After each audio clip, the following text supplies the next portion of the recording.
monstrous secret that whispered of an abomination. What kind of darkness prompts a killer to not only take a life, but to then meticulously, chillingly curate the scene, leaving behind a twisted canvas that would forever haunt a community? There's a profound, disturbing question at the heart of this case, hinting at a depravity that goes far beyond the act of murder itself. Welcome, dear friends, to Deadly Whispers. Tonight, we're stepping into the quiet corners of a story that truly captured my attention, and I hope it will yours too. So, dim the lights, find your calm, okay, and let's gently explore the shadows of the Gainesville Ripper. But before we do, if you're settling in with us, take a moment to leave a quiet comment below, letting me know where in the world you're listening from, and if you find peace in these stories. A gentle like and subscribe truly helps our quiet community grow. Now, let's begin. Gainesville, Florida, in the sun-drenched summer of 1990, it hummed with the vibrant energy of youth and optimism. This was a quintessential college town, a sprawling academic haven anchored by the prestigious University of Florida and the nearby Santa Fe Community College. Students, brimming with the promise of new beginnings, flowed into its apartment complexes and dorms, often leaving doors unlocked and windows open to the balmy, humid air. Testament to a deeply ingrained sense of safety, Gainesville, in essence, embodied the American dream for countless young adults embarking on their independent lives. But beneath this veneer of idyllic tranquility, a chilling storm was brewing, poised to erupt and shatter its innocence forever. This is the harrowing story of the man who brought that storm, Daniel Harold Rowling, forever etched into history as the Gainesville Ripper, and the terrifying reign of terror he unleashed upon this unsuspecting community.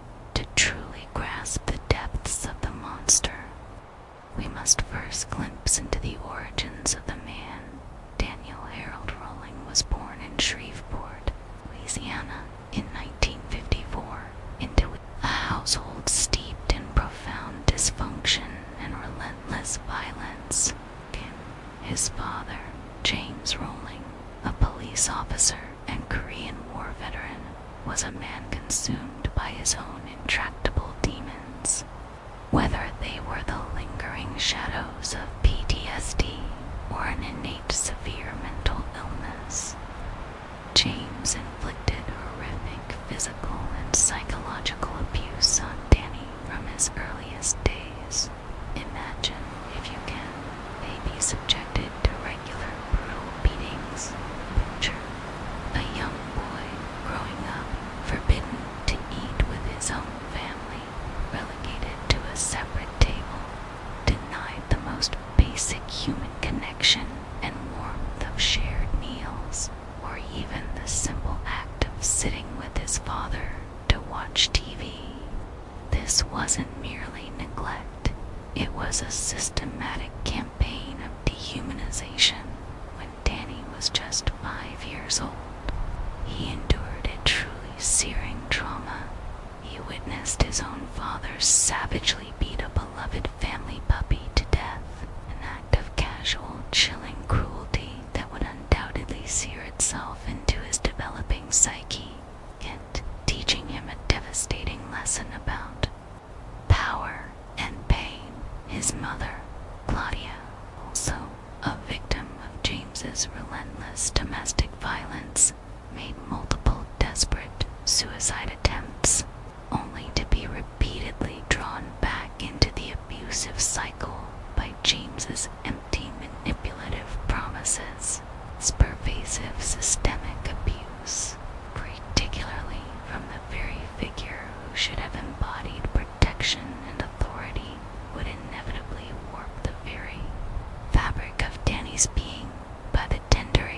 ages of 11 or 12, Danny sought a desperate escape in drugs and alcohol, a tragically common coping mechanism that only further eroded his already fragile sense of self. In his teenage years, a deeply disturbing pattern began to emerge. He developed a peeping Tom habit, a precursor to later more violent invasions of privacy. He was even caught peering into a 14-year-old girl's window. Clear red flag. He attempted to find some semblance of normalcy, briefly serving in the Air Force in 1972. But his tenure was short-lived. He was dishonorably discharged within a year for drug possession.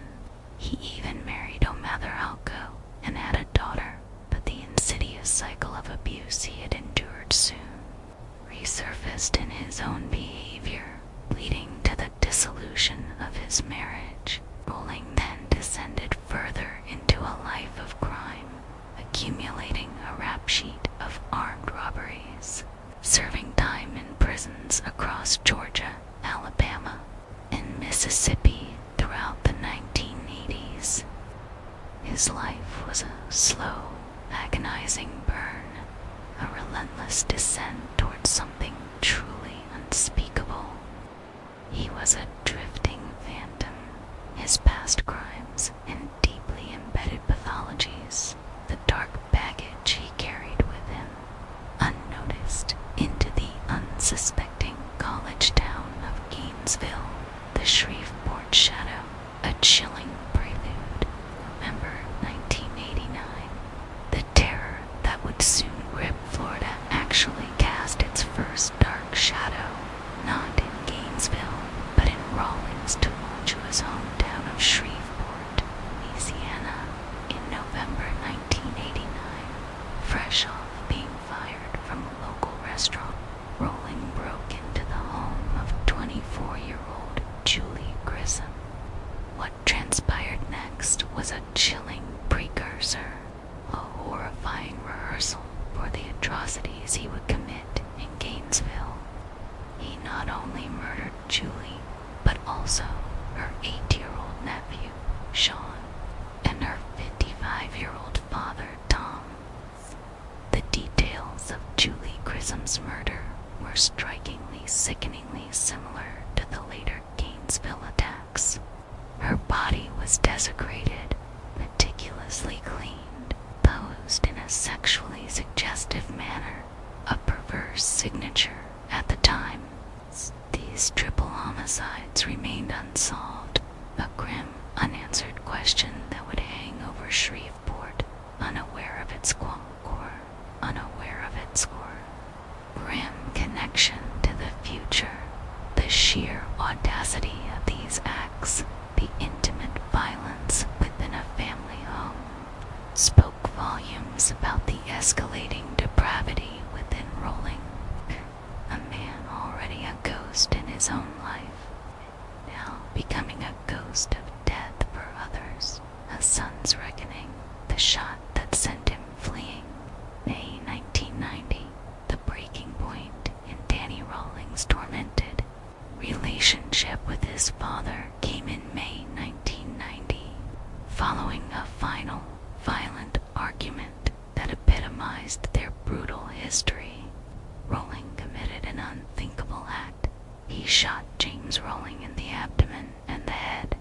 Miraculously, his father survived, albeit severely wounded, losing an eye and an ear. This act, whether a desperate, violent attempt to break free from his abuser or a final, irreversible descent into unbridled rage, sent Rolling fleeing.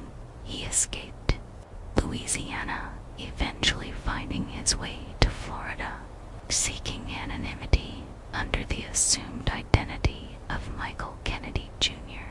He was now a true drifter, a phantom. His violent past and deeply ingrained pathologies, his only constant companions, till he arrived, unnoticed, in the vibrant, open community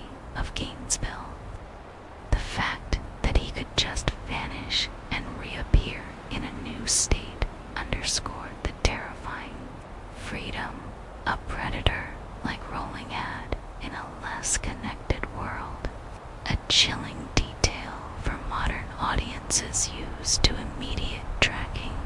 The Summer of Terror in Gainesville, innocence shattered, August 1990.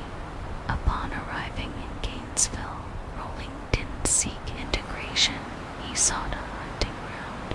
He set up a makeshift campsite deep within the dense, humid woods bordering the sprawling University of Florida campus. From this hidden lair, he began to stalk. His targets weren't random. They were disturbingly specific, petite women, typically with brown hair and brown eyes, eerily resembling his own mother. This was no impulsive killer. Rowling planned his attacks with a chilling, meticulous precision. He would case apartments, identifying weaknesses, often exploiting the common practice of leaving sliding glass doors unlocked or easily bypassed.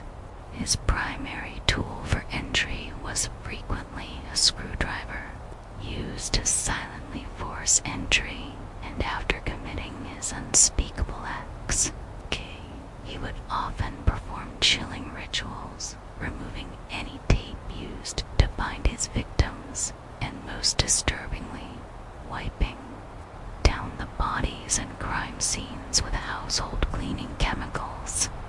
A perverse attempt to erase his DNA while simultaneously leaving behind a macabre, defiant message.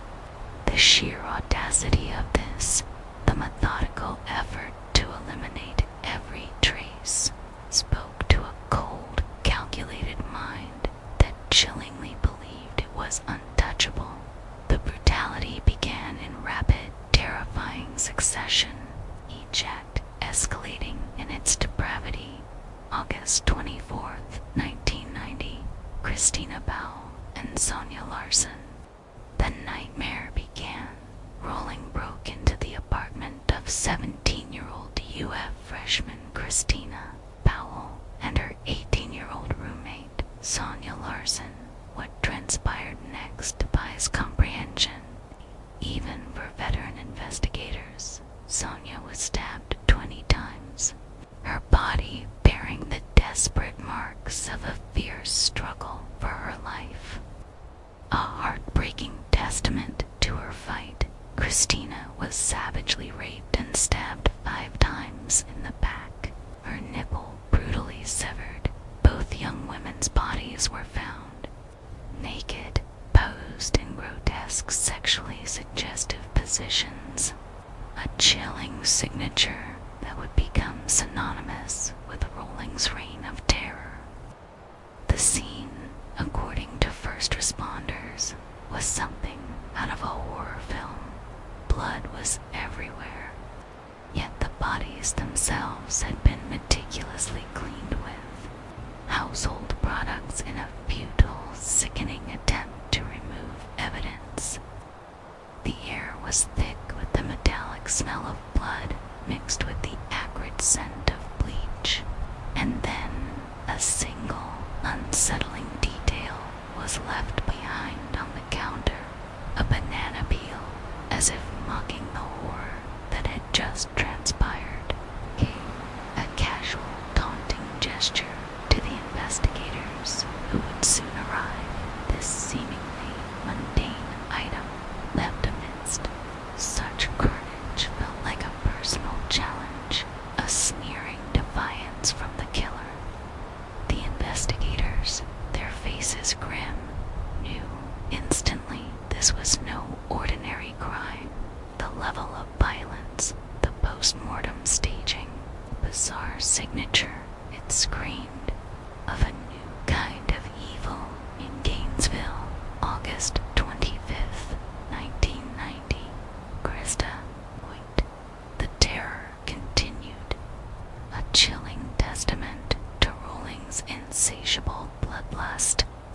Just one day later, as the shock of the first murders still paralyzed the town, Rowling struck again, this time at the apartment of 18-year-old Santa Fe Community College student Quite ironically, Krista worked part-time as a records clerk at the sheriff's office, dealing with the very crimes that would soon claim her. She was a diligent, bright young woman with a future, rolling lay in wait within her home. Krista was raped repeatedly, stabbed in the back, and then, in a truly horrifying act of desecration, decapitated. The scene of Krista's murder was arguably the most disturbing. Investigators walked into an apartment that felt like a set piece designed for maximum shock. Her body was positioned in a sexually suggestive pose on her bed, similar to the previous victims, but then there was her severed head placed deliberately on a shelf, chillingly facing her body. Her nipple, too, had been removed. The air in Krista's apartment was heavy, not just with the smell of death and chemicals, but with an almost palpable sense of violation and prolonged horror. The investigation would later reveal a profoundly disturbing detail. Krista had likely been killed 1 to 2 days before her. The body was discovered, and the decapitation occurred hours after her death, suggesting Rowling had remained at the scene with her body for a prolonged chilling period, engaging in these unspeakable acts. This wasn't a frenzied exit, it was a deliberate, drawn-out ritual in a bizarre twist of fate which spoke to his careless arrogance. Rowling even forgot his wallet at the scene after committing the initial murder, only to return later to retrieve it, and then, in an unthinkable act of calculated depravity, decided to perform the grotesque act of decapitation. This prolonged presence sent shivers down the spines of the seasoned detectives. It wasn't just murder. It was an extended, intimate violation of the dead. August 27th, 1990. Manuel Taboada and Tracy Pauls. The spree reached its horrific crescendo, marking the grim final chapter of Rowling's active terror in Gainesville. Rowling invaded the apartment shared by two 23-year-old UF students, Manuel Taboada and Tracy Pauls. Manuel, a former football player, bravely resisted Rowling, engaging in a desperate struggle for his life. Heroic, but ultimately futile attempt to protect himself and Tracy. He was ultimately overpowered and stabbed to death, his body showing signs of a fierce fight. Tracy was then bound, raped, stabbed to death, and her body was meticulously posed in a similar sexually explicit manner. Importantly, Manuel's body was not subjected to the same post-mortem desecration as the female victims, a crucial detail that provided investigators with key insights into the killer's specific pathology and motives. A chilling distinction in his method. The brutal close-quarters combat indicated a killer of significant physical strength and a terrifying, unyielding determination. The investigators, exhausted and haunted by the previous scenes, faced yet another tableau of unspeakable violence. The sheer audacity of the killer escalating with each passing day, a city gripped by fear, panic, rumors, and a desperate search. The news of these brutal, seemingly random murders, occurring in such a rapid, terrifying succession, sent a shockwave of unimaginable terror through Gainesville. The once bustling university campus became a ghost town, students abandoning their studies in droves. Hundreds withdrew from the university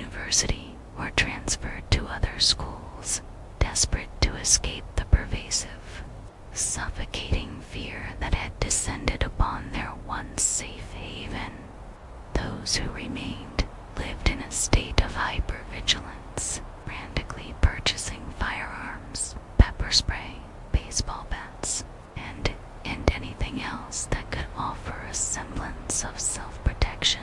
Some students even slept with knives in their beds, their innocent dreams replaced by nightmares. The city's normally vibrant nightlife ceased. People stayed home, behind locked doors, peering out curtains, convinced the killer was everywhere. The panic was so widespread, so visceral, that even mundane activities became fraught with danger. Pizza delivery became a dangerous profession, fueled by rampant, unfounded rumors that the killer might be disguised as a delivery driver, a doctor, or even, most disturbingly, a police officer. These baseless rumors, amplified by the vacuum of concrete information, severely eroded public trust in law enforcement, adding another agonizing layer of anxiety to an already traumatized community. The authorities were overwhelmed, receiving over 6,000 tips and meticulously vetting 657 potential suspects. Every oddball, every disgruntled former employee, every disturbed individual in the vicinity became a potential lead. Drowning investigators in a sea of noise, a dedicated special task force was hastily assembled, their faces etched with exhaustion and grim determination, not just with the urgent goal of catching a killer, but with the equally critical mission of reassuring a community in panic. The pressure on them was immense, an entire city sphere resting on their shoulders.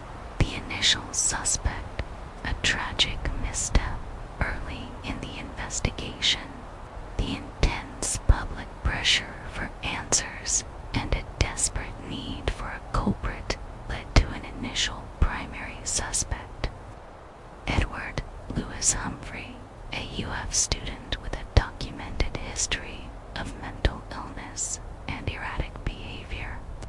Humphrey, unfortunately, fit a vague, unsettling profile of strangeness that made him an easy target for public suspicion. He lived in the same apartment complex as some of the victims, and when he was arrested for assaulting his grandmother, he became the logical, albeit tragically misguided focus of the investigation. The media, in a rush for a sensational story and a face to attach to the terror, widely publicized his image and personal details, effectively branding him the Gainesville Ripper in the public eye. His life was, for all intents and purposes, destroyed. Investigators, while pursuing Humphrey, also had to contend with the scientific evidence. A crucial piece of forensic evidence would ultimately exonerate him, highlighting the absolute necessity of scientific proof over suspicion. Edward Humphrey's blood type was type A, while the killer's DNA found at the crime scenes was type B. Edward Humphrey was cleared, his innocence proven by hard science, but the damage was already done in his life, irrevocably tainted by the false accusations and relentless public scrutiny, never returned to normal. It served as a stark and painful lesson in the dangers of public judgment and media sensationalism during the crisis for the community. Thus, his exoneration meant the killer was still out there, lurking, amplifying the terror even further. The breakthrough, a drifter's downfall, and a whisper of truth. The true breakthrough in the Gainesville Ripper case came not from a dramatic chase, but from a series of seemingly unrelated events, and a crucial timely tip, a convergence of fate and tireless police work. In September 1990, just weeks after the Gainesville murders, Danny Rolling was arrested in Ocala, Florida, for robbing a Winn-Dixie grocery store. He was then detained at the Marion County Jail, approximately 40 miles south of Gainesville, an apparently unremarkable inmate in a local jail, knowingly holding the key to a city's terror. This was a stroke of incredible, if terrifying, luck. While Rolling was incarcerated, a critical piece of the puzzle slowly fell into place. In November 1990, a woman named Cindy Juricic from Shreveport, Louisiana, made a life-changing call to the Crime Stoppers hotline. She had known Rolling from her hometown church, and he had made chilling, disturbing comments to her husband, saying he liked sticking people and had plans to travel to a place with plenty of pretty young women to watch. Cindy, having followed the news of the Gainesville horrors, recognized the eerie, stomach-dropping similarities between the brutality in Florida and the unsolved Grayson family murders in Shreveport. Her tip, a quiet act of civic courage, provided the first tangible link. Investigators felt a surge of adrenaline, a cold certainty. They finally had a name, a lead with a history of violence that resonated with the horrific details they were facing concurrently. During the investigation into a bank robbery that occurred on the same day as Krista Hoyt's murder, police discovered a hidden makeshift campsite deep within the woods bordering the UF campus, a desolate, almost forgotten place where the killer had been living in plain sight.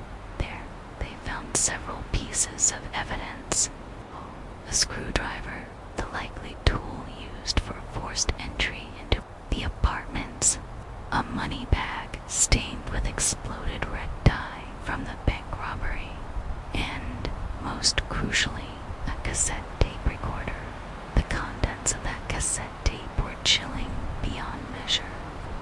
A voice from the abyss itself, a man, unmistakably Danny Rolling, singing about being a mystery killer and an act of chilling self-proclamation, even stating his full name, Danny Harold Rolling. The brazenness was sickening. The screwdriver found at the campsite also precisely matched the distinctive marks left at the Gainesville crime scenes, a forensic fingerprint that solidified the connection. Finally, in early 1991, the myriad pieces of this horrifying puzzle converged, snapping into place with undeniable clarity. DNA from a tooth that Danny Rolling had recently had extracted while in jail was meticulously cross-referenced with the DNA evidence collected from the Gainesville crime scenes. The results were undeniable, a definitive scientific link that shattered any lingering doubt.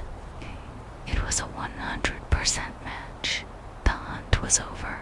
The Gainesville Ripper had a name. Relief among investigators was immense, but it was a cold, tired relief, shadowed by the horrors they had witnessed: arrest, confession, and conviction. A glimpse into the monster's mind, 1991 to 1994. Danny Rolling was formally identified as the prime suspect in the Gainesville murders in May 1991 and was officially charged with 5 counts of first-degree murder in June 1992. Simultaneously, Louisiana authorities definitively identified him as the sole sole suspect in the 1989 grissom family murders in Shreveport, the net had finally closed, capturing a monster who had roamed free for too long. His trial for the Gainesville student murders began on February 15th, 1994.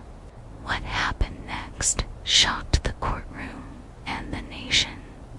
A bizarre twist that nobody anticipated against the fervent advice of his own seasoned defense lawyers. Danny Rolling abruptly changed his plea from not guilty to guilty on all 5 counts. The courtroom fell silent, a collective gasp. He then proceeded to confess in chilling, unsparing detail, offering a grotesque narrative of his crimes. He declared that he wanted to become a superstar, a notorious figure like Ted Bundy, seeking a twisted form of fame for his monstrous acts, a desire for infamy that was as disturbing as his crimes. Rolling attempted to rationalize his unspeakable acts by claiming he was controlled by an alter ego named Gemini, who, he asserted, was an evil spirit that compelled him to kill. He even referred to another, less prominent personality, Enoch, simply Danny spelled backward. As part of this fractured inner world, a narrative he seemed to truly believe, his mother Claudia bravely testified, recounting the brutal and relentless abuse Danny suffered at his father's hands, hoping to provide some context for the profound disturbance that had festered within him. Her testimony was heartbreaking, painting a picture of a childhood steeped in terror. Mental health professionals who evaluated him testified that Rawlings suffered from severe personality disorders, including antisocial personality disorder, borderline personality disorder, and paraphilia. While acknowledging these profound psychological issues, they largely concluded that, crucially, he understood the nature and criminality of his actions. At the time of the murders, despite his claims of multiple personalities, the prevailing consensus was that he was fully aware of his crimes and their consequences. Some experts also noted signs of histrionic personality disorder, which could explain his theatrical staging of the victims' bodies, a desire to shock and dramatize to ensure his crimes were unforgettable. The jury, after careful deliberation of the overwhelming evidence and Rawlings' own chilling confessions, unanimously convicted Rawlings on all 5 counts in late March 1994. In April 1994, he was sentenced to death during his sentencing hearing. In a final act of calculated defiance that epitomized his chilling lack of empathy, Rawlings offered number apology to the victims' families. Instead, in a bizarre and callous display, he sang a love song to his girlfriend, who was present in the courtroom.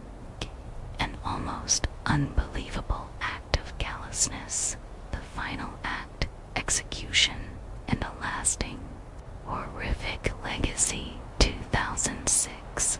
After more than a decade languishing on death row, during appeals and delays, Danny Rawlings' path to ultimate justice finally reached its grim conclusion. He was executed by lethal injection at Florida State Prison on October 25th, 2006, at the age of 52. The air in the execution chamber was thick with anticipation and sorrow. In his absolute final moments, rather than offering a word of remorse or an apology to the families whose lives he had shattered,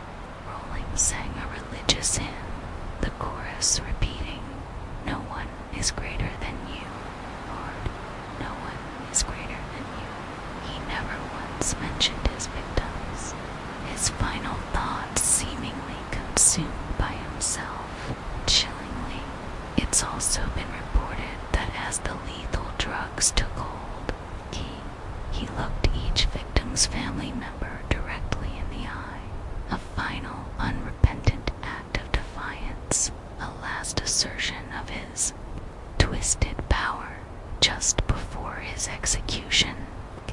In a baffling and perhaps manipulative twist, Rowling handed a handwritten note to a pastor, finally and definitively confessing to the 1989 Grissom family murders in Shreveport, Louisiana, a confession he had previously refused to give for over a decade, almost as if saving it for a dramatic final reveal.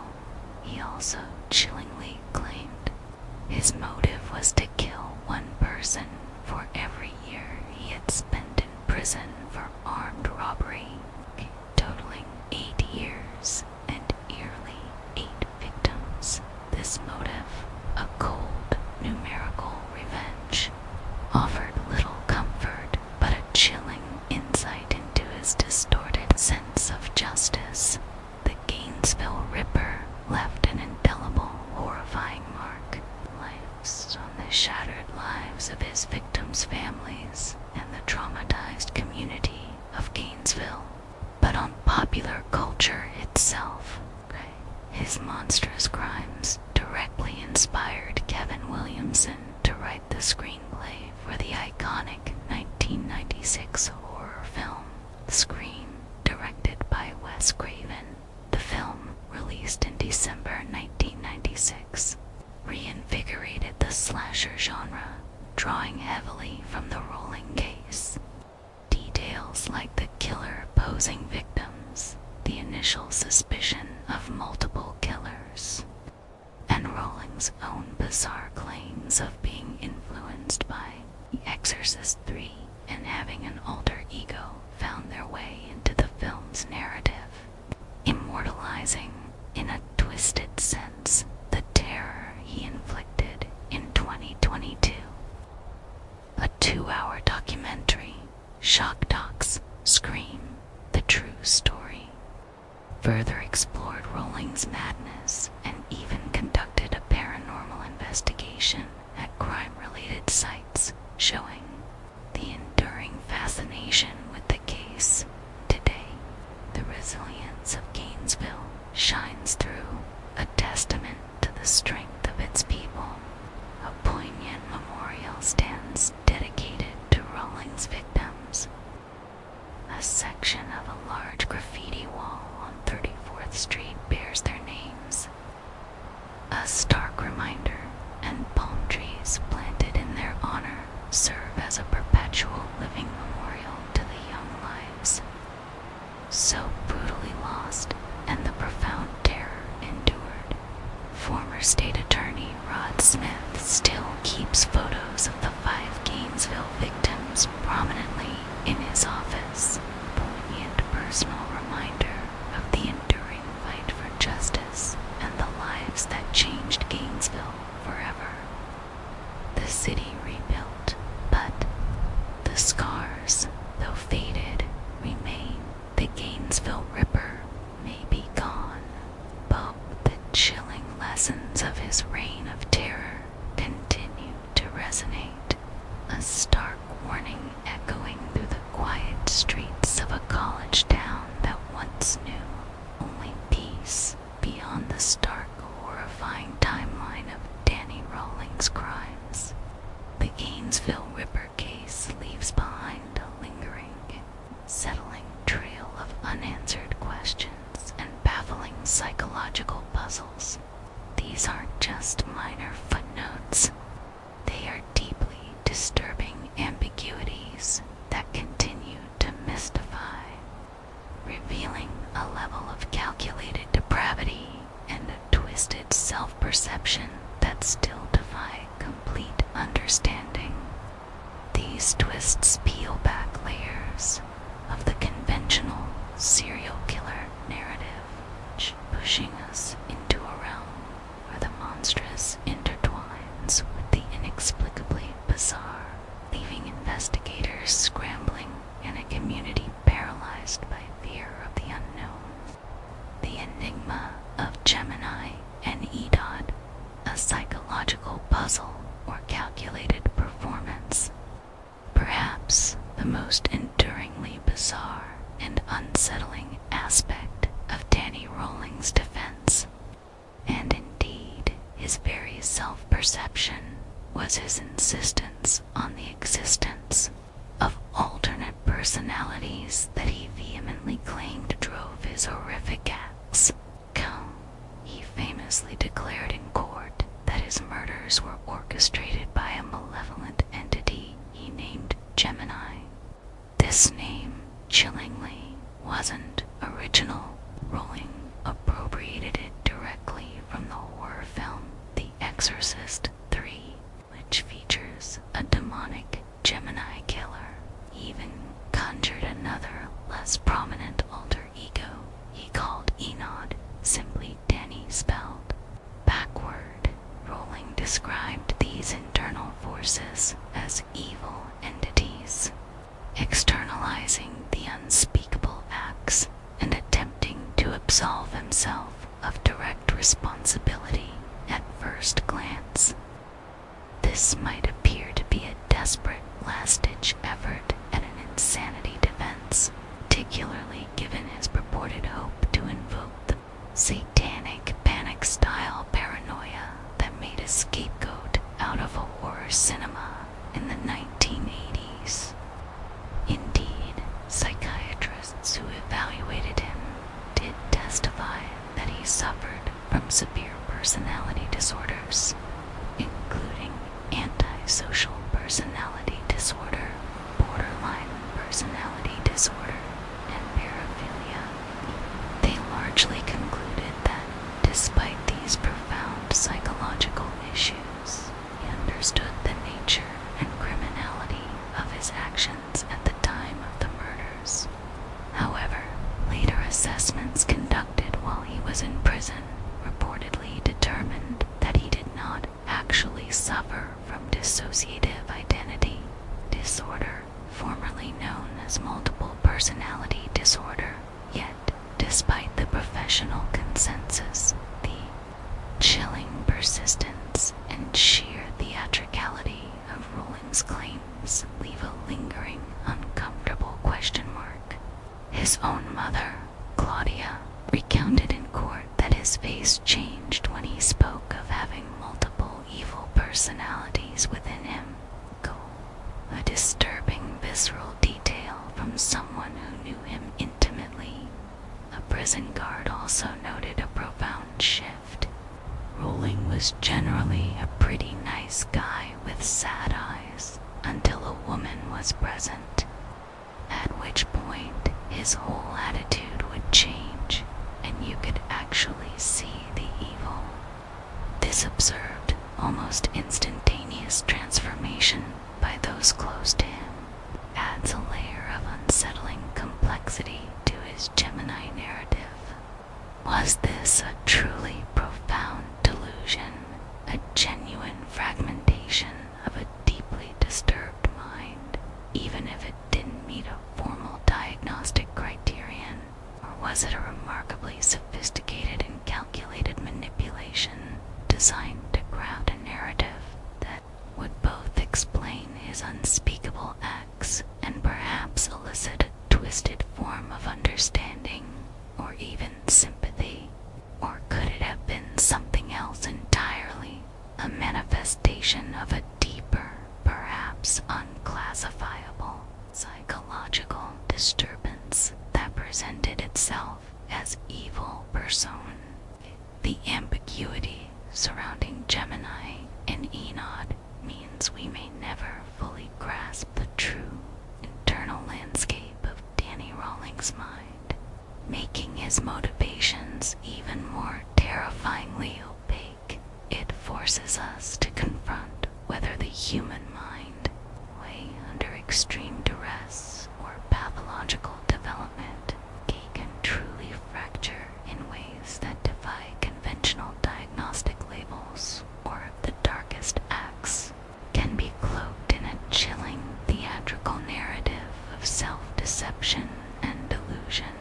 The ritualistic post-mortem actions, a glimpse into a twisted art, a profoundly disturbing and consistently unnerving aspect of Danny Rolling's crimes was the meticulous and gruesome post-mortem treatment of his female victims. He didn't just kill, he staged the bodies of Julie Grissom in Shreveport and Christina Powell, Sonia Larson, and Krista Hoyt in Gainesville were all found in disturbingly similar conditions, posed in sexually suggestive, obscene, or provocative positions. They were often naked, meticulously cleaned, and wiped down with household chemicals, a perverse attempt to erase physical evidence while simultaneously leaving behind a chilling, almost defiant message. This wasn't merely random desecration born of rage. This was calculated, precise, and deeply symbolic. The specifics of these acts are particularly stomach-churning. Christina Powell's nipple was severed, and Krista Hoyt was not only decapitated, but her severed head was placed on a shelf, chillingly facing her body, poised, which was positioned in a sexually suggestive pose on her bed. Krista's nipple was also removed. These are not acts of impulsive violence, they are deliberate, ritualistic mutilations. While some experts suggested this behavior might stem from histrionic personality disorder, where the individual craves attention and dramatizes events for shock value, the profound psychological drive behind such elaborate ritualistic mutilation remains an area of deep fascination and horror. Why the specific poses? Why the cleaning of the bodies, despite the meticulousness of his crimes? Why the removal of specific body parts, particularly nipples? This behavior goes beyond typical sexual violence or anger. It suggests a deep-seated need for ultimate control, a profound desire to dehumanize and objectify his victims even in death, transforming their bodies into a macabre canvas for his twisted fantasies. Was there a specific symbolic meaning to it? These acts, known only to Rolling a perverse internal logic, was it a chilling form of artistic expression, a signature of his inner depravity, a way to leave his mark beyond mere murder? The performance aspect, the almost theatrical staging of these horrors, suggests a deep-seated need for recognition, not just as a killer, but as a manipulator of death itself. The specific nuances of this post-mortem ritual, still not fully explained by conventional psychological profiles, remain a chilling testament to the depths of Rolling's pathology and a disturbing twist in understanding his true motives. It forces us to confront the truly unsettling question of what drives someone to such depths of depravity and the dark symbolic language of their crimes. The chilling pursuit of superstar status, a serial killer's bizarre ambition. Most serial killers are driven by deeply rooted psychological compulsions, sexual gratification, power, anger, or the fulfillment of twisted fantasies. While Danny Rolling certainly exhibited elements of these, truly perplexing and chilling motive that emerged during his trial was his explicit, almost brazen desire for fame. He openly declared in court that he wanted to be a superstar like Ted Bundy, and that he yearned to be known for something famous. This wasn't a byproduct of his crimes, a consequence of his actions. It was, in part, a driving force, an ambition ambition that propelled him. This calculated pursuit of notoriety is underscored by a piece of evidence discovered before his capture. Cassette tape found at his campsite. On this tape, a man, unmistakably rolling, sings about being a mystery killer, and in a truly bizarre act of self-proclamation, even states his full name, Danny Harold Rolling.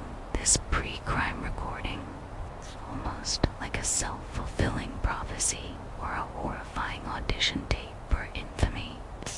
Adds a layer of chilling premeditation to his desire for the spotlight. He wasn't just committing murders, he was building a legend, a monstrous persona. This ambition is a unique twist on typical serial killer psychology. For Rolling, it wasn't enough to simply commit the acts. He desperately needed the world to know who he was, to acknowledge his talent for terror, this craving for recognition, even if it meant being utterly infamous, sets Rolling apart from many other killers. It suggests a profound narcissism, a deep-seated insecurity, and a desperate need for validation that transcended the brutality of the acts themselves. Was this a perverse consequence of his childhood, where he was denied attention, affection, and even basic respect? Did he seek to gain ultimate control and recognition through the ultimate act of power, taking lives and orchestrating their aftermath for maximum shock value? This cold, self-aware calculation behind his desire for superstar status, rather than a more typical, less public psychological drive, remains a uniquely cold and unsettling aspect of Rolling's pathology, leaving us to wonder about the true depths of human ambition, even for destruction, and how it can intertwine with the most heinous of crimes, public indifference, and the lack of remorse. Cold performance throughout his trial and up until his final moments before execution, Danny Rolling consistently exhibited a remarkable, almost unsettling public indifference and a striking lack of direct remorse for his horrific actions. This wasn't a man grappling with guilt, it was a man performing. He never offered a direct apology or expressed genuine regret to the shattered families of his victims present in the courtroom. Instead, in what felt like a final act of calculated defiance, he sang a religious hymn in his dying moments, his gaze reportedly fixed on the grieving faces of the families, never once mentioning his victims.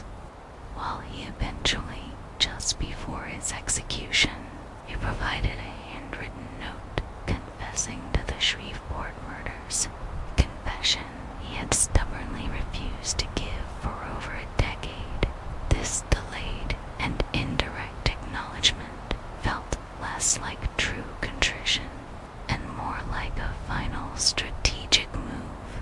This performance in the face of death, his focus on a religious song rather than the suffering he caused, leaves a profoundly unsettling impression about his true emotional state and his capacity for empathy. It wasn't just a lack of words, it was a profound absence of genuine feeling.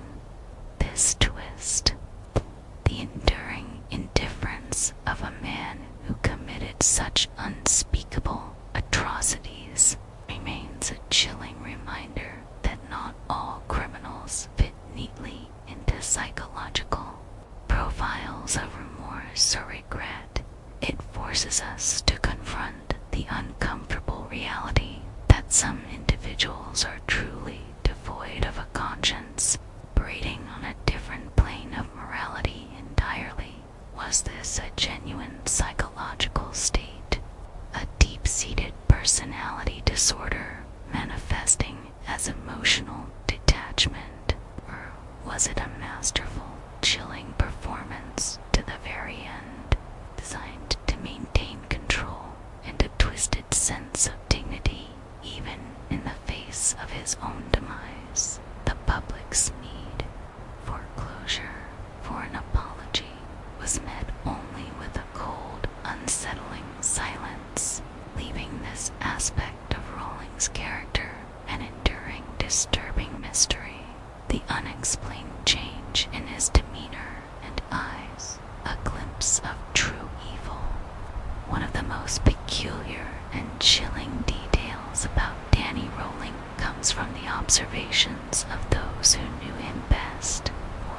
priest encountered him frequently. His profound and unsettling change in his attitude, and most disturbingly, his eyes. His own mother, Claudia, recounted that his face changed when he spoke to her about having multiple evil personalities within him. This wasn't a subtle shift, it was a physical manifestation, almost as if another entity was briefly taking over, further corroborating. This unsettling observation was a prison officer who described Rowling as a pretty nice guy with sad eyes until a woman was present. At that point, the officer noted his whole attitude would change and you could actually see the evil. This description suggests a sudden, almost instantaneous transformation, a flick of a switch from a seemingly innocuous demeanor to something genuinely malevolent. This unexplained change, this near instantaneous shift into what was perceived as evil, is a particularly strange and frightening detail. Was it a true physical manifestation of his underlying psychological conditions? Perhaps an extreme form of his personality disorders manifesting in a visible way? Was it a calculated performance designed to intimidate or manipulate those around in a chilling display of his dark power? Or could it be something else entirely? A phenomenon that defies simple medical or psychological explanations, hinting at a truly profound and terrifying internal struggle or transformation. It adds yet another layer of unexplainable, almost supernatural mystery to his already complex and horrifying character, leaving us to wonder about the true nature of the darkness that resided within Danny Rowling, and whether it could truly be seen flickering in his eyes. The shadow of trauma, a cycle of abuse, and its devastating legacy, perhaps the most significant, albeit never exculpatory, psychological factor influencing Danny Rowling's path to becoming a serial killer was his deeply scarred childhood, a relentless crucible of physical and psychological abuse at the hands of his father, James Rowling. James, a police officer and Korean War veteran, was clearly a man consumed by his own intractable demons. Whether they were the lingering shadows of post-traumatic stress disorder, PTSD, or an innate severe mental illness, his behavior, however, was unequivocally monstrous. Imagine a child from infancy subjected to regular brutal beatings. Picture a young boy growing up forbidden to eat with his own family, relegated to a separate table, denied the most basic human connection and warmth of shared meals, or even the simple act of sitting with his father to watch TV. This was not merely neglect. It was a systematic campaign of dehumanization designed to control and diminish. When Danny was just 5 years old, he endured a truly searing trauma. He witnessed his own father savagely beat a beloved family puppy to death, an act of casual, chilling cruelty that would undoubtedly sear itself into his developing psyche, teaching him a devastating lesson about power, pain, and the arbitrary nature of violence. His mother, Claudia, also a victim of James's relentless domestic violence, made multiple desperate suicide attempts, only to be repeatedly drawn back into the abusive cycle by James's empty manipulative promises. his pervasive systemic abuse, particularly from the very figure who should have embodied protection and unconditional love, would inevitably warp the very fabric of Danny's being, while understanding the genesis of such pathology can never, under any circumstance, excuse the horrific acts committed. It offers a crucial glimpse into the potential makings of a monster. Danny's early life taught him that violence was control, that power came from inflicting pain, and that the world was a place of arbitrary, unpredictable cruelty. He himself began to self-medicate with drugs and alcohol at a shockingly young age, 11 or 12, seeking a desperate escape from his unbearable reality, coupled with the development of voyeuristic tendencies in his teens, eventually leading to his arrest for peeping into a 14-year-old girl's window, painted a clear picture of a deeply disturbed individual seeking reverse outlets for his burgeoning aggression and distorted sense of self. The cycle of abuse tragically continued in his own adult life. His marriage dissolved due to his own abusive patterns, chillingly mirroring the violence he had endured. He even went so far as to sexually assault a woman who resembled his ex-wife, a truly disturbing echo of his unresolved trauma and displaced rage. The act of shooting his own father, though James survived after a final confrontation, represents a twisted climax in this intergenerational trauma, a desperate, violent breaking point that propelled him further into his own dark abyss.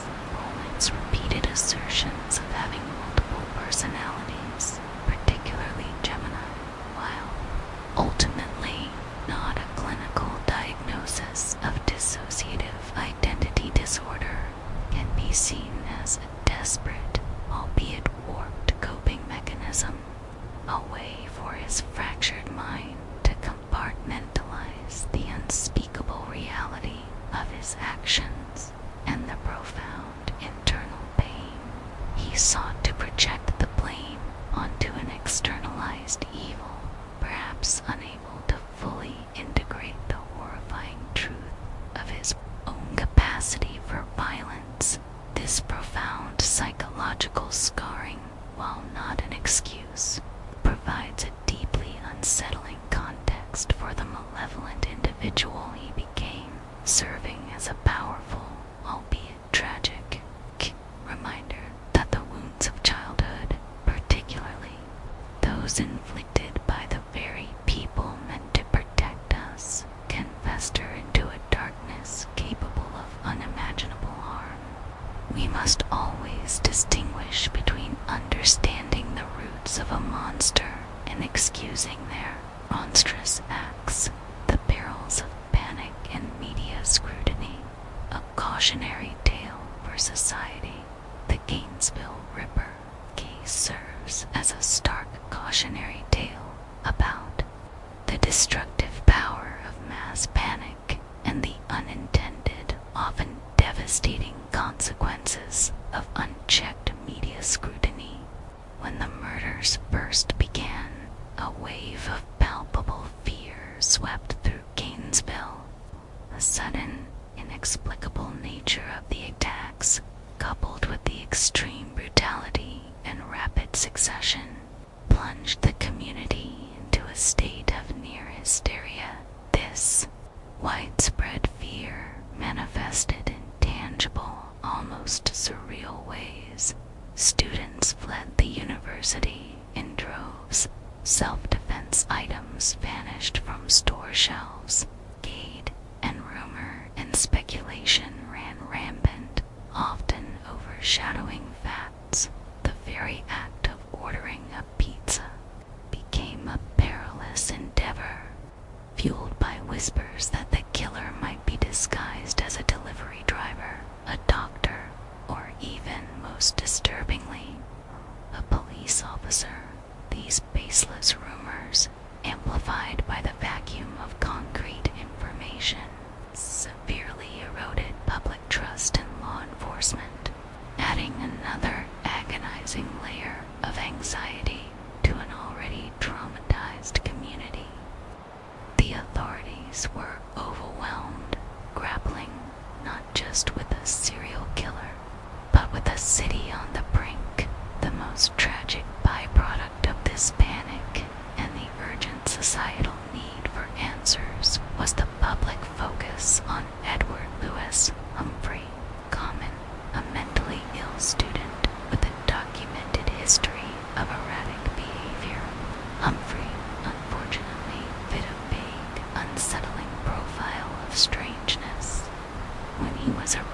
assaulting his grandmother, he became the logical, albeit tragically misguided focus of the investigation.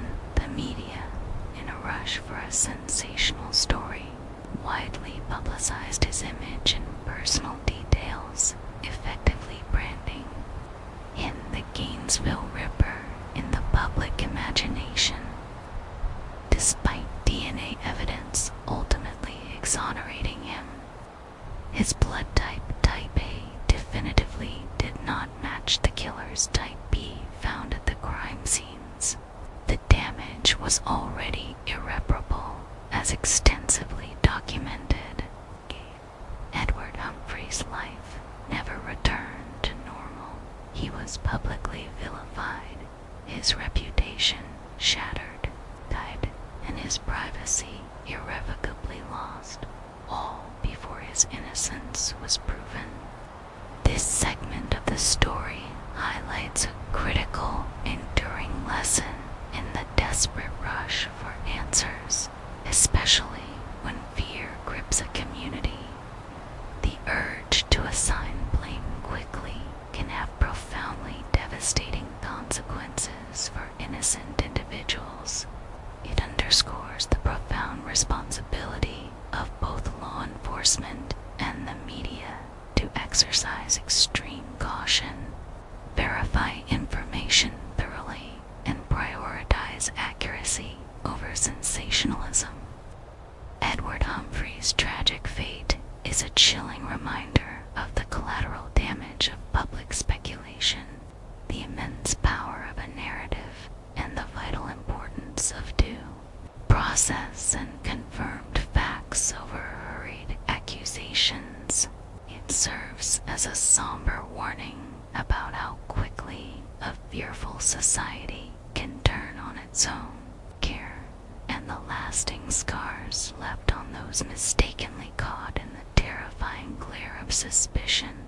The case compels us to reflect on how information, especially unverified information, spreads in moments of crisis, and the collective responsibility we all bear in distinguishing fact from fear. The cold calculus of control, rolling strategic dehumanization beyond the immediate acts of violence. Danny Rowling's methodology reveals a chilling cold calculus of control and strategic dehumanization. His decision to target petite women, typically with brown hair and brown eyes, eerily resembling his own mother, suggests a deeply ingrained pathological need to control and dominate a specific type of victim, one that likely represented the source of his past trauma or unresolved psychological conflicts. This wasn't random, it was a deliberate, almost symbolic selection. His meticulous planning, from casing apartments to using a screwdriver for silent entry, demonstrates a high degree of premeditation and a chilling adherence to a twisted script. More disturbing still was his post-mortem behavior, the grotesque posing of female victims' bodies in sexually suggestive positions, the severing of body parts like nipples, and in Christo White's case, decapitation, and the meticulous cleaning of the crime scenes with household chemicals. These were not acts of impulsive rage. They were ritualistic, performed with a detached, almost clinical precision. This behavior suggests a desire for ultimate power, not just over life, but over death itself. A need to violate and control the victim's very essence, even after they were gone.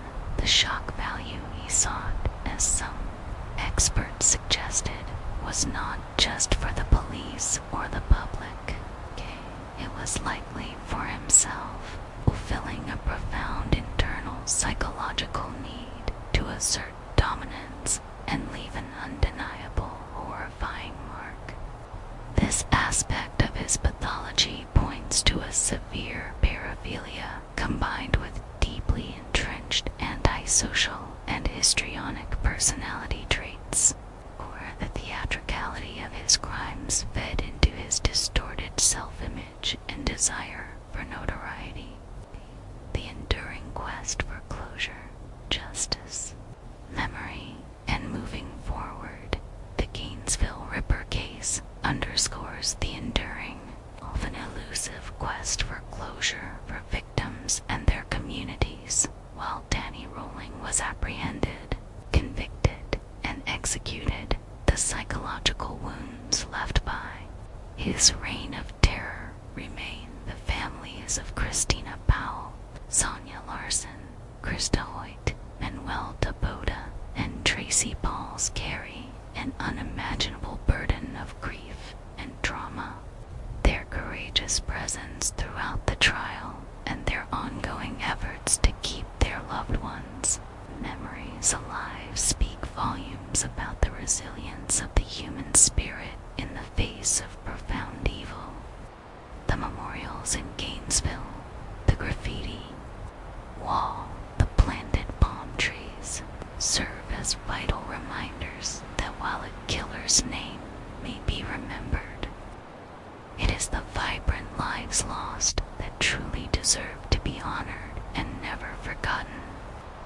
The case also provided critical lessons for law enforcement and forensic science.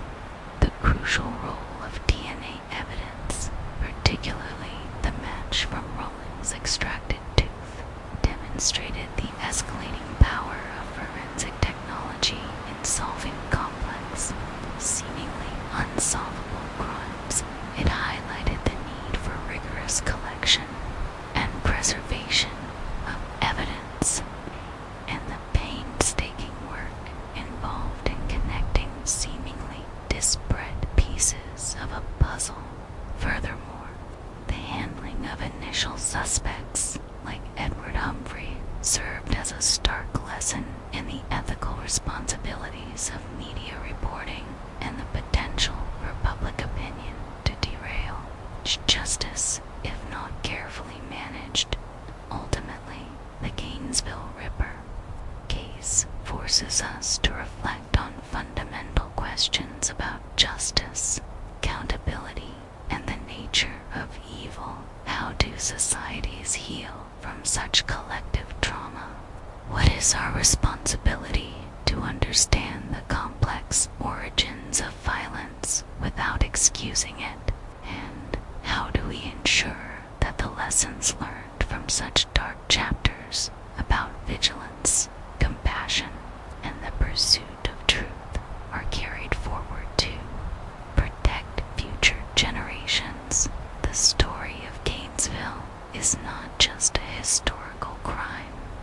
It's a living testament to the ongoing struggle between darkness and light, humanity's unwavering commitment to remember, to learn, and to strive for a safer, more just world.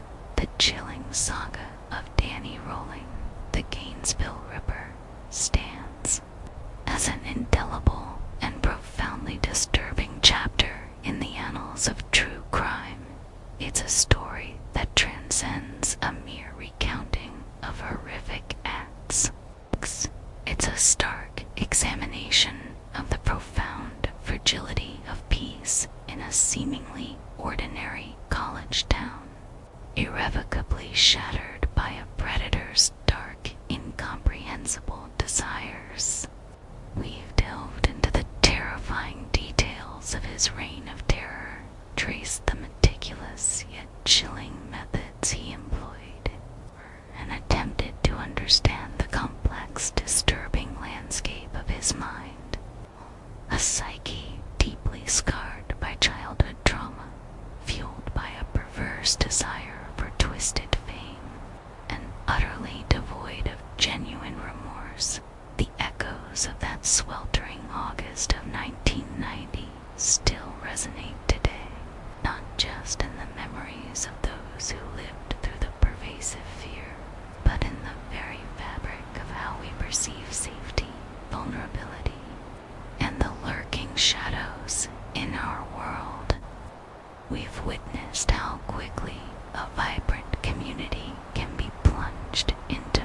hysteria.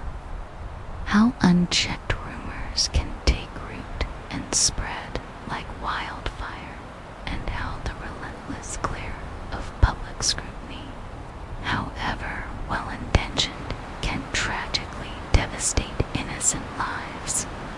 The harrowing experience of Edward Humphrey, falsely accused and forever altered by the media storm, serves as a poignant cautionary footnote to the urgency of justice and the paramount importance of verified facts over sensationalism and speculation.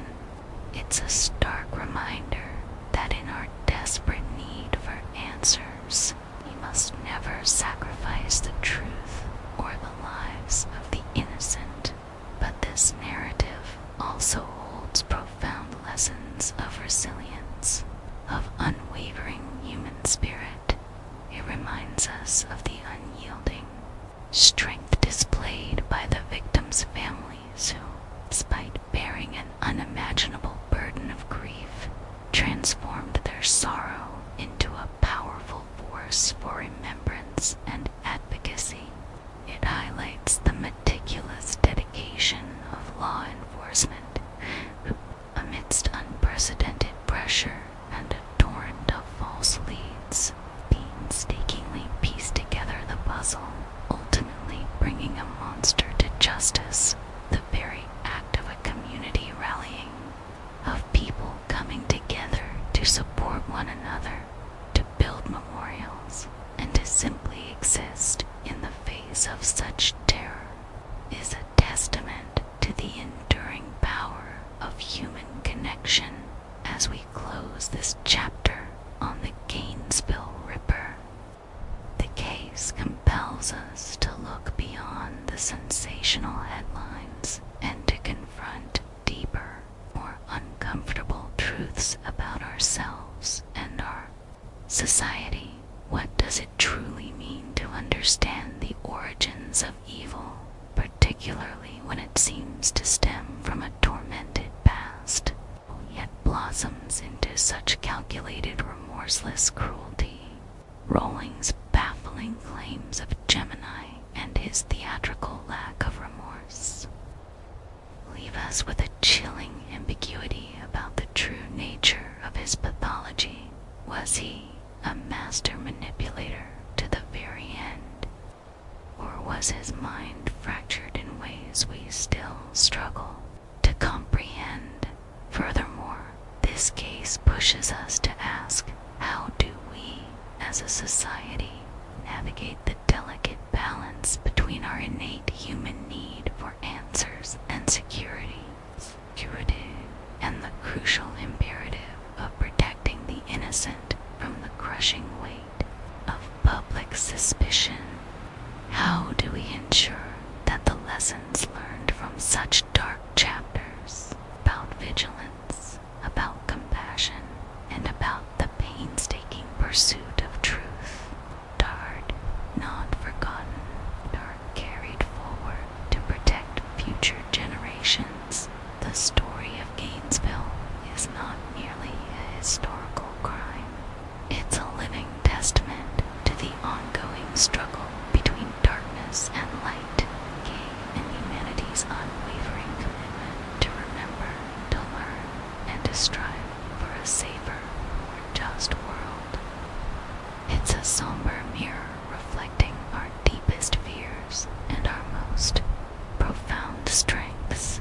We remember the victims, not just as names, but as vibrant lives cut tragically short, and in that act of remembrance, we reaffirm our commitment to a future where such evil is confronted, understood, and hopefully prevented. The chilling question that lingers long after the final credits roll isn't just what happened in Gainesville, but what have we truly learned about the monsters among us, and what will we do to keep their shadows from ever falling again?